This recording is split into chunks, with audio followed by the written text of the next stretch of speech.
எனக்கு ஒரு subject knowledge இல்லைங்க, இல்லாத நாலேஜ் கிளாரிஃபை பண்ணும்போது உங்க மேல எனக்கு நம்பிக்கை வந்துருக்கு.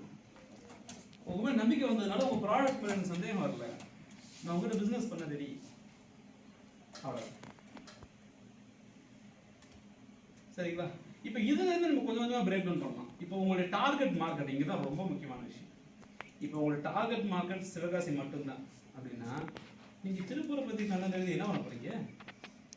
அப்போ திருப்பூர் வரக்கு உங்கள் ப்ராடக்ட் சப்ளை பண்ண முடியாதுன்னா அப்போ உங்களுக்கு லீடு வந்தும் உங்களுக்கு பிஸ்னஸ் நடக்காது. அப்போ உங்கள் டைம் வேஸ்ட். கரெக்டுங்களா? அப்போ நீங்கள் சிவகாசியில் மட்டும்தான் நான் சப்ளை பண்ணுவேன் அப்படின்னா இதுக்கு பேர் லோக்கல் பிஸ்னஸ். அப்போ அந்த லோக்கல் பிஸ்னஸ் நீங்கள் என்ன பண்ணணும்? கவர்மெண்ட் மேனுஃபேக்சரர் உங்கள் பிராண்ட் நேமாக போட்டு, உங்கள் பிராண்ட் நேம் கவர்மெண்ட் மேனுஃபேக்சரர். இப்போ இங்கே கவர்மெண்ட் மேனுஃபேக்சரர் போட்டுருக்கீங்க இல்லையா, அது பக்கத்தில் நியர்மின்னு போடுங்களேன். Near me government manufacturer near me என்றடிங்களேன்.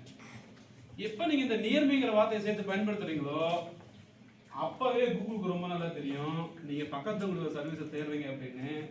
என்ன பண்ணும்? Google maps result. புரியுதுங்களா? சம்மந்தப்பட்டது, கவர்மெண்ட் சம்மந்தப்பட்டது. இப்போ இதை கிளிக் பண்ணோடனே ஃபோன் நம்பருக்கும் கால் பண்ணி பேச ஆரம்பிச்சிருவாங்க. இது வந்து லோக்கல் எஸ்இஓ. உங்களுக்கு இந்த ஏரியாவில் இந்த சர்வீஸ் பண்ணுறீங்க அப்படின்னா நீங்கள் யூடியூப்லாம் போக தேவையில்லை.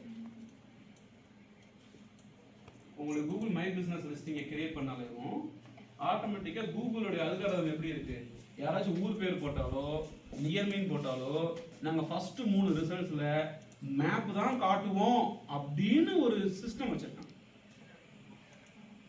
அப்போ நீங்கள் உங்கள் சொந்த வெப்சைட்டுக்கு கொண்டு போய் ரேங்க் ஆக ட்ரை பண்ணுறது வேஸ்ட். அப்போ கூகுள் மேப்ஸில் லோக்கல் பிஸ்னஸ் லிஸ்டிங்கை உருவாக்கி